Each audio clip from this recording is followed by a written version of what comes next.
Nucleotide cell में अकेला हो और सिंगल फॉर्म में कोई भी वो फंक्शन परफॉर्म करता है और मौजूद होता है तो हम उसे कहते हैं मोनोन्यूक्लियोटाइड। और जब वो दो के फॉर्म में होते हैं तो then we call them as a dinucleotide. Third form जो न्यूक्लियोटाइड का है वो हमें मिलते हैं पॉलीन्यूक्लियोटाइड के फॉर्म में। यानी इस वक्त जो न्यूक्लियोटाइड होते हैं वो एक लंबी चेन के फॉर्म में होते हैं और उन्हें हम पॉलीन्यूक्लियोटाइड का नाम देते हैं। अब पॉलीन्यूक्लियोटाइड कौन से हैं हमारे सेल्स के अंदर? एक पॉलीन्यूक्लियोटाइड है डीएनए और दूसरा पॉलीन्यूक्लियोटाइड है हमारे पास आरएनए। तो DNA and RNA are polynucleotides, यानी ये दो जो हैं वो हमारे पास पॉलीन्यूक्लियोटाइड हैं। Nucleic acid are store house and transmitters of genetic information. ये दो हमारे पास जो फॉर्म हैं इन दो चीज़ों के हमारे पास न्यूक्लियोटाइड के, इनका काम ये होता है कि ये जेनेटिक इंफॉर्मेशन को स्टोर भी करते हैं और आगे वाले सेल्स की तरफ या ऑफस्प्रिंग की तरफ उस जेनेटिक इंफॉर्मेशन को मुंतकिल भी करते हैं। Cells function and cells give rise to new cells have same function और डेवलप न्यू फंक्शंस।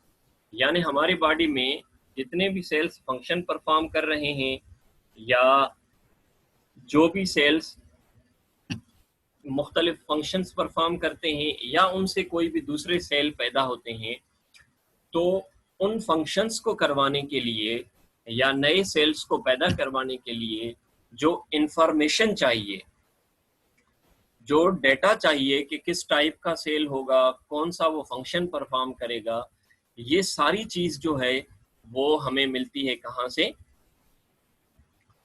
इस पॉलीन्यूक्लियोटाइड की इंफॉर्मेशन में से। तो ये पॉलीन्यूक्लियोटाइड की जो इंफॉर्मेशन है ये सारी जो है हमारी जेनेटिक इंफॉर्मेशन कहलाती है और इसका काम ये है कि इंफॉर्मेशन को स्टोर करना और उस इंफॉर्मेशन को नए सेल्स की तरफ फिर पहुंचाना। सो ये जो इंफॉर्मेशन है ये कहलवाती है जेनेटिक इंफॉर्मेशन। क्या कहलवाती है? Genetic information.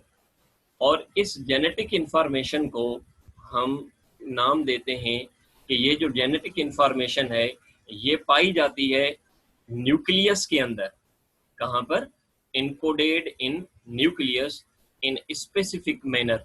वो खास मैनर के जरिए जो है या खास एक प्रिंसिपल के तहत, खास एक पैटर्न के तहत उस न्यूक्लियस में मौजूद होती है। तो जो भी इंफॉर्मेशन होती है या लैंग्वेज होती है वहाँ कुछ वर्ड्स इस्तेमाल होते हैं, सैम्बल्स इस्तेमाल होते हैं जिनसे जिनके मिलाप से कोई ख़ास जो है वो मीनिंगफुल सेंटेंस या पैराग्राफ बनता है। तो जेनेटिक इंफॉर्मेशन की जो लैंग्वेज है उस लैंग्वेज के जो लेटर्स हैं वो लेटर्स बने हुए होते हैं किसके? न्यूक्लियोटाइड के। तो हमने प्रीवियसली ये चीज़ डिस्कस की है कि 4 टाइप के मुख्तलिफ न्यूक्लियोटाइड होते हैं डीएनए में और 4 टाइप के न्यूक्लियोटाइड पाए जाते हैं आरएनए में। तो आप कह सकते हो कि डीएनए की जो इंफॉर्मेशन लिखी हुई है वो न्यूक्लियोटाइड की सीक्वेंस के फॉर्म में लिखी हुई है और आरएनए में जो इंफॉर्मेशन है वो भी उस न्यूक्लियोटाइड की सीक्वेंस के फॉर्म में लिखी हुई है। तो टोटल न्यूक्लियोटाइड वैसे 4 हैं। तो ये 4 न्यूक्लियोटाइड, ये बड़ी इंफॉर्मेशन कैसे इनसे जो है वो लिखी जा सकती है? तो इसका सिंपल सा जवाब ये है कि ये 4 न्यूक्लियोटाइड अगर आप अरेंज करना चाहो तो इनको मुख्तलिफ तरीकों से अरेंज कर सकते हो और लाखों करोड़ों ऐसी सीक्वेंसेस पैदा हो सकती हैं जो कि एक सीक्वेंस दूसरे सीक्वेंस से मुख्तलिफ हो सकती है। मिसाल लेते हैं कि एक सीक्वेंस है जिस सीक्वेंस में एडेनाइन पहले नंबर पर है, दूसरे नंबर पर उसमें थायमीन है, तीसरे नंबर पर उसमें लेट सपोज साइटोसिन है और चौथे नंबर पर उसमें लेट सपोज के गॉनिन है। ये एक खास सीक्वेंस है। इस तरीके से एक दूसरी सीक्वेंस जो है वो भी बन सकती है। कैसे? कि लेट सपोज के एक सीक्वेंस है जिसका स्टार्ट जो है वो थायमीन से है, और उसका दूसरा न्यूक्लियोटाइड साइटोसिन है, और तीसरा न्यूक्लियोटाइड उसका गॉनिन है, चौथा न्यूक्लियोटाइड उसका एडिनाइन है। यूं अगर आप चाहें तो लाखों करोड़ों ऐसी इंफॉर्मेशंस जो हैं वो आप अरेंज कर सकते हो इन न्यूक्लियोटाइड्स को मुख्तलिफ तरीके से अरेंज करवा के। 3 न्यूक्लियोटाइड्स फॉर्म 1 कोड। अब याद रखना है टोटल न्यूक्लियोटाइड कितने हैं? 4। ये जो 4 न्यूक्लियोटाइड हैं, ये 4 न्यूक्लियोटाइड 3-3 के फॉर्म में होते हैं, तो इन्हें हम कहते हैं कि ये एक ट्रिपलेट है। क्या है ये? एक triplet. TRIPLET। So this triplet is simply called as what? A codon। यानी ये एक खास किस्म का क्या है? कोडॉन है। कैसे? कि लेट सपोज ATC ये एक खास किस्म का कोड है जिसको आप जेनेटिक कोड कहेंगे, हम इसे क्या कहते हैं? कोडॉन कहते हैं। GGC ये एक खास किस्म का कोड है और इसे आप जो है वो अलग कोड कहोगे। ATC एक अलग कोड है, GAG एक अलग कोड है। यूं 4 न्यूक्लियोटाइड में से 64 इस तरह के कोडॉन बन सकते हैं। How many codons? 64 codons, and they all will be in the form of triplet। और वो सारे किस फॉर्म में होंगे? ट्रिपलेट के फॉर्म में होंगे। यानी 4 न्यूक्लियोटाइड को आप मुख्तलिफ सीक्वेंस के हिसाब से 3-3 में अरेंज करो तो इससे 64 मुख्तलिफ जो कोडान हैं वो बन सकते हैं। तो ये जो 64 कोडान हैं ये जेनेटिक इंफॉर्मेशन के यूं समझें कि वर्ड्स हैं। ये क्या हैं? जेनेटिक इंफॉर्मेशन के वर्ड्स हैं, और इन वर्ड्स में से ही ये जो पूरी इंफॉर्मेशन है वो DNA के में अंदर मौजूद होती है, और यही इंफॉर्मेशन जो है इन कोडान के फॉर्म में फिर RNA में मौजूद होती है, और सेल की मेटाबॉलिक मशीनरी इस इंफॉर्मेशन को फिर अंडरस्टैंड करके उसमें से कोई ना कोई प्रोडक्ट या कोई ना कोई चीज जो है वो बनाती है। तो याद रखना है DNA and RNA both are polynucleotides। These polynucleotides are simply called as what? Nucleic acid। These nucleic acid possess genetic information। This genetic information is written by mean of what? 4 nucleotides। तो सवाल होगा कि भाई इन nucleotide का मतलब जो है वो कैसे निकाला जाता है? तो आप कहेंगे कि इन न्यूक्लियोटाइड को समझा जाता है या पढ़ा जाता है 3-3 के फॉर्म में। इसकी एक मिसाल मैं यहाँ पर अलग से देता हूँ। लेट सपोज मैं यहाँ पर कुछ वर्ड्स लिखता हूँ।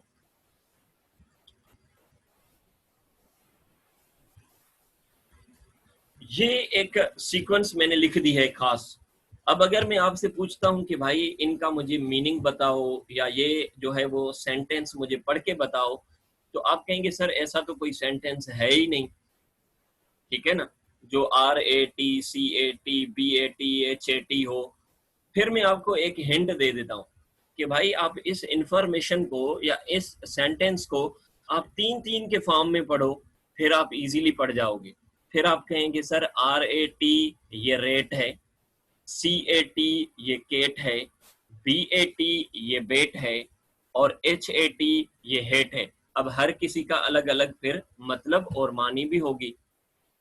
बिल्कुल इसी तरह जेनेटिक इंफॉर्मेशन DNA में जब लिखी गई है तो वो इस फॉर्म में है ATCG।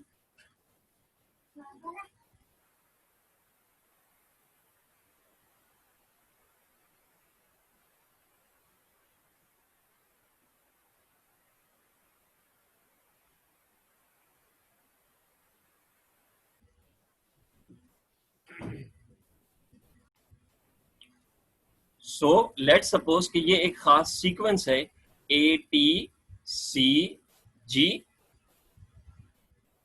GGC ATCGGAC।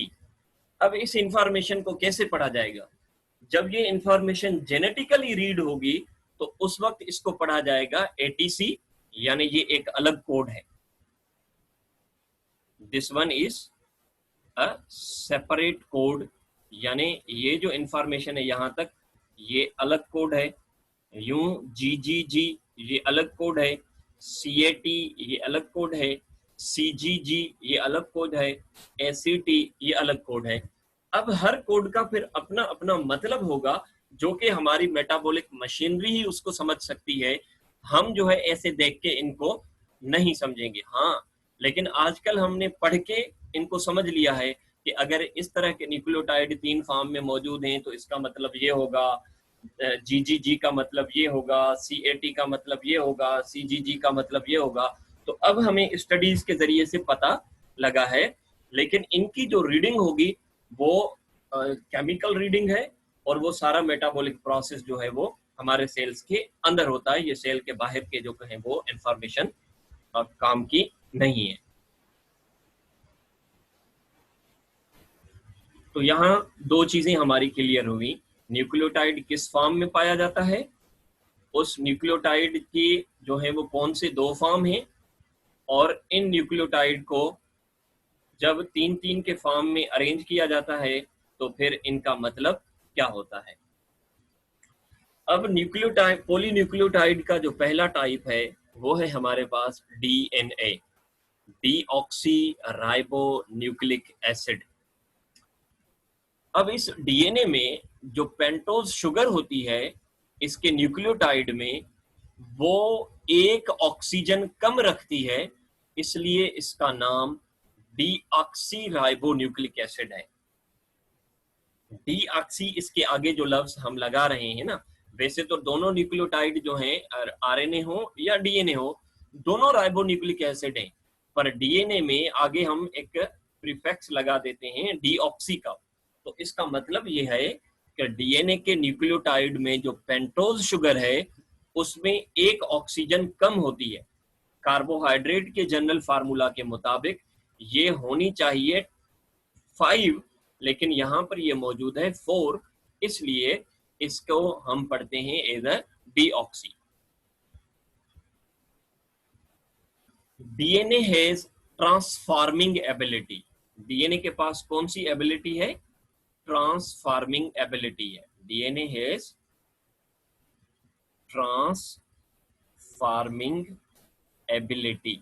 अब ट्रांसफॉर्मिंग एबिलिटी का मतलब क्या है, लेट सपोज कि ये कोई सेल है, इस सेल को अगर कोई दूसरा DNA मिल जाएगा तो फिर ये सेल उस DNA की प्रॉपर्टीज को एक्सप्रेस करेगा, यानी जो इंफॉर्मेशन उस DNA में होगी वो इंफॉर्मेशन ये क्या कर देगा, एक्सप्रेस करेगा। यानी एक सेल अपनी प्रॉपर्टीज को चेंज कर दे, क्यों चेंज करे, बिकॉज कि उसको DNA दूसरा मिला है, तो इस वजह से जो ट्रांसफॉर्मिंग एबिलिटी है वो किसके पास है, DNA के पास है। First it was confirmed by Griffith. ये चीज सबसे पहले किसने बताई थी कि DNA को जो है वो ट्रांसफॉर्मिंग एबिलिटी है, वो साइंटिस्ट सबसे पहले था ग्रिफ्थ। ये बात आपको याद रखनी है। इसके डिटेल हमारे जो है वो आगे वाले कुछ चैप्टर्स में ग्रिफ्थ के एक्सपेरिमेंट वगैरह आएंगे कि किस तरीके से वो काम करते हैं। और बाद में फिर इस ट्रांसफॉर्मेशन की एबिलिटी को कंफर्म किया गया था, किससे, एवरी, एक साइंटिस्ट है, और दूसरा चेज। उन दोनों ने ये कंफर्म किया था कि वाकई भाई जो ट्रांसफॉर्मेशन की एबिलिटी है वो किसको होती है, DNA को होती है। अब इसका एक थोड़ा सा ओवरव्यू यहाँ पर मौजूद है। ओवरव्यू क्या है कि एवरी एंड चेज, इन दोनों ने क्या किया था,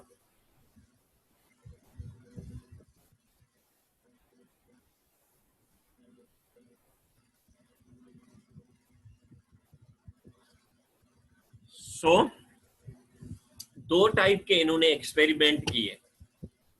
एक एक्सपेरिमेंट में इन्होंने एक वायरस लिया, जो वायरस पैदा किया गया था ऐसे मीडियम में जिस मीडियम में उन्होंने फास्फोरस को लेबल किया था, फास्फोरस को लेबल किया था, यानी वहां पर एक खास फास्फोरस इस्तेमाल की थी, वो फास्फोरस थी P32। और दूसरे कल्चर में उन्होंने वायरस जो है वो ग्रो करवाए थे बैक्टीरिया में, वहां पर इन्होंने सल्फर इस्तेमाल की थी ACE35। अब इनको मैं सिंपल कर दूं तो P32 जो फास्फोरस है ये पार्ट होती है डीएनए की, क्योंकि हमने पढ़ा था कि न्यूक्लियोटाइड में फास्फोरस इस्तेमाल होती है, और प्रोटीन में इस्तेमाल होती है सल्फर। तो जो ACE35 सल्फर है वो वायरस की प्रोटीन में मौजूद है अब, और P32 जो फास्फोरस है वो मौजूद है वायरस के डीएनए में। तो दो वायरस मौजूद हैं। एक ऐसा वायरस है जिसकी प्रोटीन जो है वो लेबल्ड है ACE35 से, और एक दूसरा वायरस है जिसका डीएनए लेबल्ड है P32 से। अब लेबल करने का मतलब ये है कि निशानी कर दी है कि लेट सपोज ये दो चीजें हैं मेरे पास, इन दोनों को मैं अलग अलग अगर मार्क कर देता हूं कि भाई ये दो पेजेस हैं मेरे पास, एक पेज को मैंने निशान लगाया है कि ये पेज जो है वो ब्लैक है, let suppose this page is black, और ये पेज जो है वो बिल्कुल वाइट है। अब ये अलग बैक्टीरिया को मैं देता हूं, ये अलग वायरस को देता हूं, ये अलग वायरस को देता हूं। अब दोनों वायरस बैक्टीरिया को अलग अलग जो है वो इन्फेक्ट करते हैं। अब देखते हैं कि जब वायरस अपना लाइफ साइकिल पूरा करता है तो आगे मुझे कौन सी चीज मिलती है।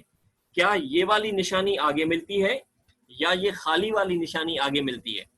तो अगर ये वाली निशानी आगे मिलेगी तो मैं यूं कहूंगा कि पेरेंट से ऑफस्प्रिंग ये मुंतकिल होता है, और अगर ये वाली निशानी मुंतकिल हो रही है आगे तो मैं कहूंगा कि पेरेंट टू ऑफस्प्रिंग ये मुंतकिल होता है। तो इनके एक्सपेरिमेंट में जो चीज आगे मुंतकिल हुई थी वो P32 था, and P32 is a part of DNA. So यहां से ये कंफर्म हुआ कि जो ट्रांसफार्मिंग एबिलिटी है वो किसके पास है, डीएनए के पास है, ना कि प्रोटीन के पास है। इतना जस्ट अभी हमारे लिए काफी है कि एवरी एंड चेज ने अपने एक्सपेरिमेंट से ये साबित किया था कि पेरेंट टू ऑफस्प्रिंग जो चीज मुंतकिल होती है वो डीएनए होता है, और डीएनए के जरिए से कैरेक्टर मुंतकिल होते हैं।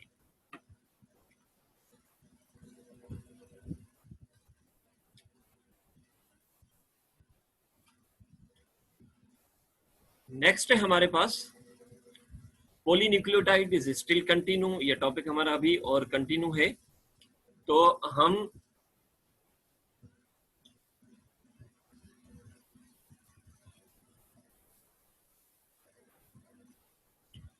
अब डीऑक्सीराइबो न्यूक्लिक एसिड यानी डीएनए, इस डीएनए की बुनियादी स्ट्रक्चर पर आए कि डीएनए किस तरह का बना हुआ होता है। तो बेटा याद रखना है आपको, डीएनए की स्ट्रक्चर में न्यूक्लियोटाइड दो तरीकों से अरेंज किए हुए होते हैं। एक उनका आपस में बॉन्ड होता है इस तरह से कि ये एक न्यूक्लियोटाइड है, ये दूसरा न्यूक्लियोटाइड है, और इस तरह से फिर ये तीसरा न्यूक्लियोटाइड है। यूं ये न्यूक्लियोटाइड आपस में मिलते जाते हैं और एक चेन बन जाएगी। तो इस तरह से न्यूक्लियोटाइड की एक स्ट्रैंड बन जाती है, और दूसरा डीएनए की स्ट्रैंड में न्यूक्लियोटाइड मिले हुए होते हैं, यानी एक तो इस चेन के फॉर्म में मिले हुए हैं, और दूसरा वो मिले हुए हैं अपने पास दो चेन्स एक दूसरे के साथ मिली हुई हैं, यानी जैसे दो पिलर एक दूसरे के साथ हम रख दें तो इन दोनों का आपस में कोई बॉन्ड मौजूद है, तो दूसरा ये इस तरीके से जुड़े हुए हैं। तो पहले हम बात करते हैं कि ये हेड टू टेल, यानी एक न्यूक्लियोटाइड दूसरे न्यूक्लियोटाइड से जब चेन फॉर्म में मिलता है तो वो किस तरह से मिलता है। अब इसको समझने के लिए थोड़ा सा आपको समझना पड़ेगा एक न्यूक्लियोटाइड की स्ट्रक्चर, जो हम पहले पढ़ चुके हैं, इसको मैं रिवाइज कर देता हूं। अब इस न्यूक्लियोटाइड की स्ट्रक्चर में ये जो रिंग फॉर्म में आपको नजर आ रहा है यहां पर, ये है इसका पॉलीन्यूक्लियोटाइड। क्या है इसका, ये सॉरी अपना पेंटोज शुगर।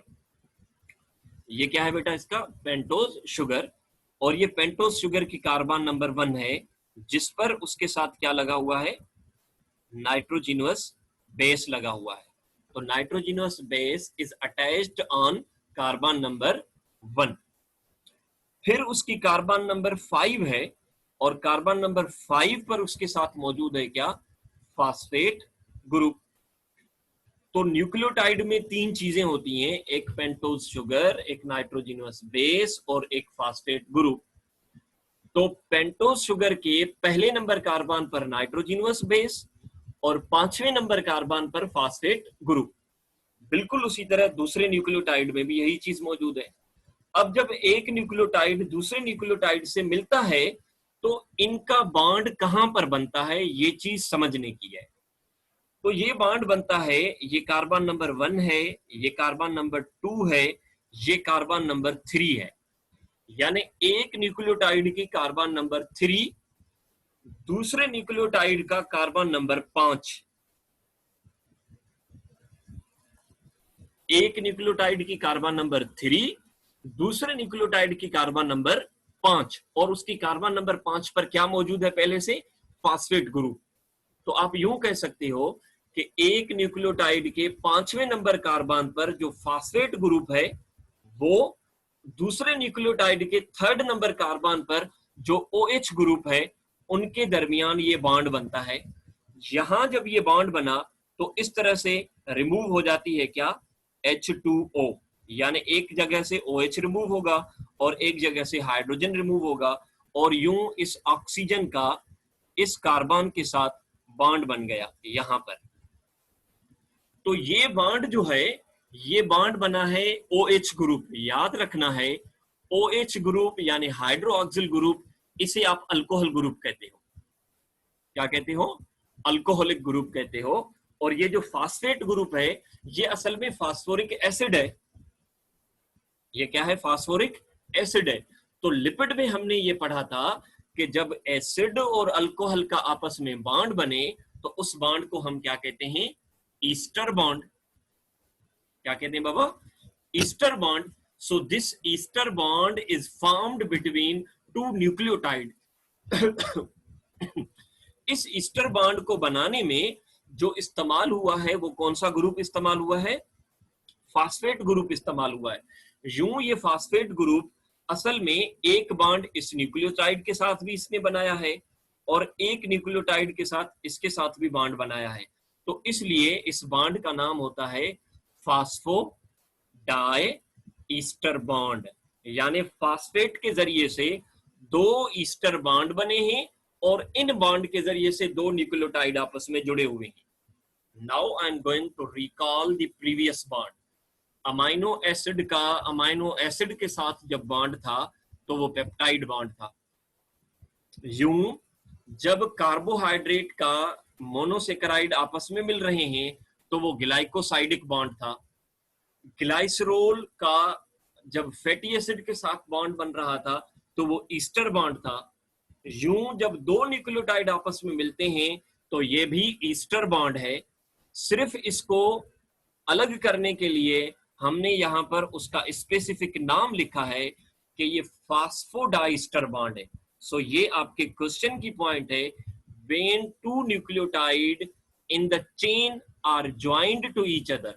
जब 2 न्यूक्लियोटाइड एक स्ट्रैंड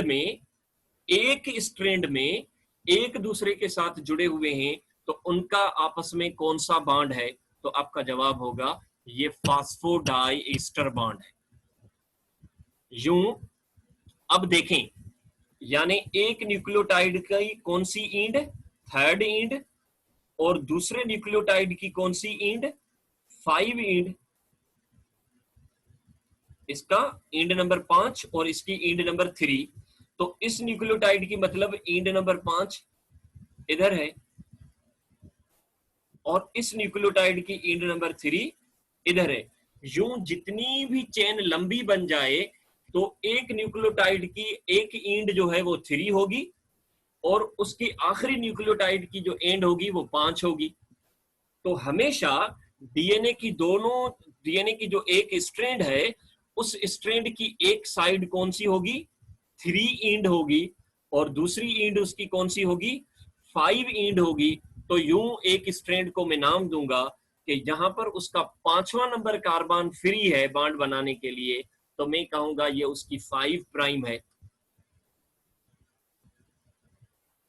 और जो इंड उसकी 3 वाली फ्री है मैं उसे क्या कहूंगा, ये उसकी 3 प्राइम है। तो ये दो चीजें जो है वो एक स्ट्रैंड के बारे में आपको याद रखनी है कि डीएनए की एक स्ट्रैंड में एक न्यूक्लियोटाइड दूसरे न्यूक्लियोटाइड से जुड़ा हुआ होता है, किस फॉर्म में, किस बॉन्ड के जरिए से, फास्फोडाइस्टर बॉन्ड के जरिए से। तो हमेशा जो एंड बनेगी न्यूक्लियोटाइड की स्ट्रैंड बनेगी, जाहिर सी बात है उसके 2 सिरे होंगे। तो एक सिरे पर उसका कार्बन नंबर 5 होगा और दूसरे सिरे पर उसका कार्बन नंबर 3 होगा। तो जिस सिरे पर उसका कार्बन नंबर 5 फ्री है, बॉन्ड भी बनाया अभी उसने, जिस तरह ये स्ट्रैंड है इसका यहाँ पर कौन सा कार्बन है, 5, तो मैं कहूंगा कि ये स्ट्रैंड की कौन सी इंड है, 5वीं इंड है। और यहाँ पर उसका कौन सा नंबर कार्बन है जिसका बॉन्ड बनना है अभी 3 वाले पर, तो मैं कहूंगा ये इसकी 3 वाली इंड है। तो एक स्ट्रैंड पर एक इंड जो है, एक सिरा जो है वो 5 प्राइम कहलाता है और एक प्राइम एक उसका 3 कहलवाता है। क्लियर हो गई यहाँ पर। तो टोटल न्यूक्लियोटाइड हमारे पास कितने हैं, 4। और जब ये 4 न्यूक्लियोटाइड आपस में मिल जाते 3-3 के फॉर्म में अरेंज होते हैं तो ये 64 कोडान बनाते हैं। ये पीछे वाली बात है जो हम करके आए। अब देखें ये चीज, एक स्ट्रैंड की बात की हमने, अब 2 स्ट्रैंड की बात करें। याद रखना है कि DNA is a double stranded. DNA जो है वो डबल स्ट्रैंडेड है। एक स्ट्रैंड का मुंह इस तरफ होता है तो दूसरी स्ट्रैंड का मुंह इस तरफ होता है। यानी हमेशा एक स्ट्रैंड अगर 5 to 3 रखी हुई है तो उसके साथ जो दूसरी स्ट्रैंड होगी वो 3 to 5 रखी हुई होगी। यानी एक का मुंह इधर है तो दूसरी का मुंह इधर होता है। इस अरेंजमेंट को हम कहते हैं एंटी पैरेलल। क्या है ये, एंटी पैरेलल है।